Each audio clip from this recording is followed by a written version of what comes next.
अनगिनत टुकड़े इंसान की, अनगिनत टुकड़े की एक डायन ने, जिस डायन ने इंसान की पोशाक तो पहनी हुई थी, इस डायन का नाम है बंडना। पूरी नाम है बंडना कलिता।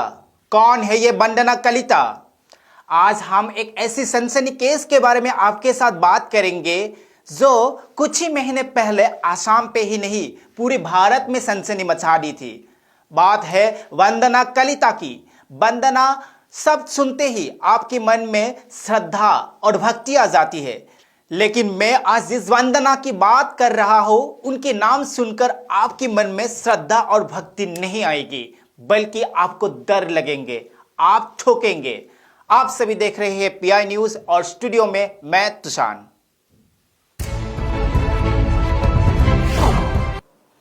वंदना जो साधारण सी देखने वाली एक लड़की, जिन्होंने घर से बगावत करके अपने ही मंगतर के साथ शादी रचाई और जब लालच मन में आ गई तो अपने ही नाजायज आशिक के साथ मिलकर बहुत ही बेरहमी से अपनी पति और सास को लाठी से पीट पीट कर मार दिया और हैवानियत की हद तब पार हो गई जब बॉडी की छोटे छोटे पार्ट को टुकड़ों में काटकर मेघालय की चेरापूंजी में फेंक दी। कहानी आज से करीबन कुछ ही महीने पहले की है।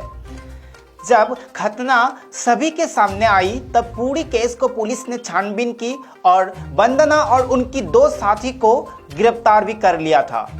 बिल्कुल फिल्मों की तरह से वंदना ने पूरी कहानी को अंजाम दी थी, लेकिन कुछ महीना जेल में बिताने के बाद एक फिल्म सेलिब्रिटी की तरह आम जिंदगी बिता रही है वंदना कलिता। कहीं पे कोई पश्चाताप नहीं, कोई डर नहीं।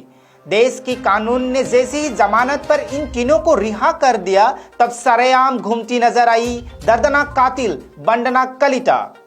आप सभी को बता देते हैं, जिस वक्त ये हादसा हुआ था वंदना जी की पिताजी ने बोले थे मेरी बेटी के साथ मेरा कोई संबंध नहीं, लेकिन आज वही बाप बयान देते हैं मैंने ही अपनी बेटी को जेल से जमानत पर लाया हुआ हूँ। सवाल उठ रहे हैं देश की कानून की ताकत के ऊपर। कितने ताकतवर है हमारी देश की कानून। कोई भी खून करो, कोई भी कुछ करो, महीने भर जेल में बिताओ, उसके बाद सरेआम घूमो फिरो, सवाल करने वाला कोई नहीं। पुलिस अभी तक चार्जशीट बना नहीं पाई। इसी चीज का बहाना बनाकर वंदना और उनकी साथी को जमानत भी मिल गई। एक इंसान कितना हिम्मत वाला होने से ऐसी घटनाओं को अंजाम दे सकते हैं। वंदना ने अपनी पति और सास को टुकड़े टुकड़े करके अपने घर में ही छिपा कर रख दी।